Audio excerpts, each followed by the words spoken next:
if you're willing to turn around and to stand up, stand up straight, and face the darkness like fully, what you discover at the darkest part is the brightest light.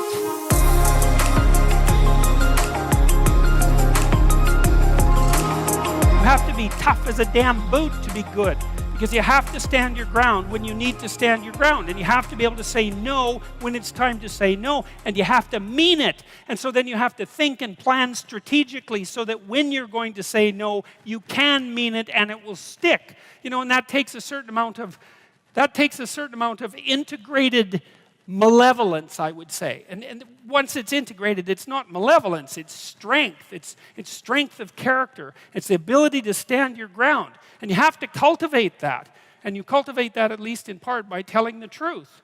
And so you take your place in the world as a decent person and as a decent citizen, and you play the hierarchical game properly. And that is to stand up straight with your shoulders back. It's like the world's an onslaught. You've got the tyranny of culture to deal with. You've got the catastrophe of nature. You've got your own damn malevolence and ignorance, right? All coming at you, plus the incredible, complicated, indeterminate potential of the future. That's all coming at you, and it's all your responsibility. And you can cringe away from it and be afraid of it and be victimized by it and be bitter and cynical about it. And no wonder, because it can be painful. Or you can turn around and you can say, man, bring it on, because there's more to me than there is to the catastrophe.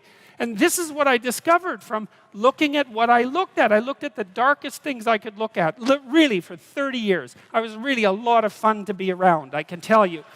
I looked at the darkest things that I could think of, right? Not only what happened in Auschwitz and what happened in the Gulag, but personal issues. You know, it's like I wasn't so much interested in the totalitarians as a group. I was interested in the people who undertook the terrible acts that the totalitarians required. You know, the people who, I was just rereading Ordinary Men, and it was a story about a police battalion in Poland that trained ordinary policemen to take naked pregnant women out into the fields and shoot them in the back of the head. It takes a lot of training, by the way, before you can bring yourself to do that. And you aren't the same person by the end of it. It's pretty goddamn horrific. You know, and I was trying to figure out, what would it be like to be that person?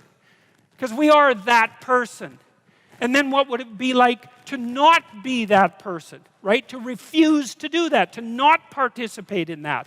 You know, and what I discovered by making that totalitarian proclivity personal was that there's more to us than there is to the horror in the darkest part of your heart, and that's plenty malevolent. The possibility that's within you that can well up, the courage and the truth and the ability and the skill and the willingness to set things right, if you are willing to set them right, is more powerful than all of that. And so it's so interesting. It was proof for me of an old saying I read from Carl Jung. It's an alchemical motif, in stir qualinus inventur, which is what you most want to be found will be found where you least want to look, essentially. And it's so interesting because it means that if you're willing to turn around and to stand up straight, and face the darkness like fully, what you discover at the darkest part is the brightest light. And that's something that's so much worth discovering, because there's going to be terrible darkness in your life. And it's going to make you cynical and bitter. And it could easily be that you're just not looking at it enough. Because if you looked at it enough, and you didn't shy away, and you brought everything you had to bear on it, you'd find that there was more to you than there was to the horror. You know, I watched my father-in-law. I'll end with this. And you know, you don't know, because you're not bringing your A game to the table with all that cynicism and bitterness and resentment and willful blindness and avoidance. Maybe you're playing at 60%. It's not good enough, because there's too much of what's bad for 60% to be good enough. It's like you need 90% or 95% or 100%. When about 15, 20 years ago, my mother-in-law developed frontal temporal dementia, which I wouldn't recommend. You know, it's one of those degenerative neurological diseases like Alzheimer's, and those bloody things are like they're in the top echelon of awful. You know, you watch a person deteriorate before your eyes. It's a lengthy, lengthy death. And it was slow. And her husband, he lived in this little town that I grew up in, about 3,000 people. And he was quite a character, man. Everybody knew him. I bought him a Foghorn Leghorn t-shirt once, because that's kind of what he was like. He was loud and sort of bombastic, but he stood up straight, I can tell you. And he played the fool a little bit, mostly for the amusement of people, but he was no damn fool. And I always admired him and liked him. And the feeling was mutual, thank God, since I married his daughter. And, you know, he drank a lot with his crazy friends up in northern Alberta, and he wasn't at home a lot because he was working a lot. And you know, he was kind of a party animal about town, but a good businessman and a good man. And then his wife got sick, and they moved to another town. And, you know, he took care of her for like 15 years. It was unbelievable as she deteriorated, you know, and she got more desperate to have him around, and her love for him never went away. Even as she lost herself almost completely, she would always light up when he came into the room, you know. And he took care of her right till within weeks of her death. He had to finally put her in an old folks' home because he was no longer strong enough to lift her up from the chair. And we interacted with him a lot, you know, because we were trying to help him figure out how to cope. And we had signs put up in the house, electronic signs that would tell her when he was leaving so that she would know where he went. And we had recordings in the bathroom so that she knew what to do when she went into the bathroom. And we tried to do everything we could to not make this absolutely bloody, atrocious experience complete hell. And he participated the whole way. You know, and it was really something to see. It was really, it left me with a tremendous sense of admiration for him, but not just for him, but for people who can do that.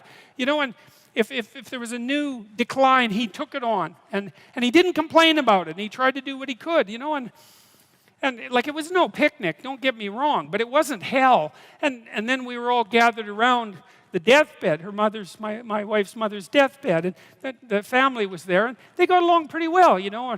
Her sister's a palliative care nurse, and the other one's a pharmacist, and none of them are particularly afraid of illness and death. You know, they're a pretty tough group. And so, you know, they made sure their mother's lips were wet while she was no longer eating or drinking, and tried to make her comfortable. And they were around the deathbed, and they were kind of getting along, you know. It wasn't family feud at mother's death time, and that was kind of nice. And she died, and that was that. But it wasn't just that, because the fact that the family had coped with it well and nobly and honorably, I would say, brought them together. They were closer afterwards than they were before. And they all had more respect for their father. And then in the old folks' home, he met another woman who had a husband there who had Alzheimer's. And they got to know each other, you know. And he died after a while, and she died after a while. And then a few months later, they started going out. And then eventually they had a relationship, and now they live together. And so he gained something. Like, it wasn't that he replaced what he lost, you know what I mean? Because he still has pictures of his wife up in his house, and she was the love of his life, and that's not going away. But, you know, his family respected him more, and everybody pulled together more, and it wasn't hell at the deathbed, it was just tragedy, and the family pulled together more. And that was a good example of how you can extract at least a certain amount of light out of what's dark, even at a personal level. And it's worth asking yourself. It's like, drop what you're doing that's foolish, that you know is foolish, and pick an aim that's worthwhile, you know, to make things better for yourself, like you're worth taking care of, like you're worth something, you know, and to surround yourself with people who believe the same and who are rejoicing in your accomplishments and unhappy when you fail, right? And you're comparing yourself to your accomplishments of yesterday and not to someone else's today, so that you're not jealous and bitter. And you put your own house in order so that you're not cursing the world when some of its disarray might be your fault. And you're trying to pursue something meaningful, and you're doing your best to tell the truth and all of that. And then you see what happens Who the hell are you? You know, you think you're a miracle of some bloody bizarre sort. We've been around for 3.5 billion years. You know, every single one of your relatives propagated successfully. And here you are, against all possible odds, in this world of hell in some sense, and bitterness and tyranny and malevolence. And yet, God only knows what's inside you, this capacity for consciousness, the capacity to confront potential and to turn it into something good. That's us, man. That's the Western story. That's the individual as the cornerstone of the state. That's our responsibility, and it really is who we are.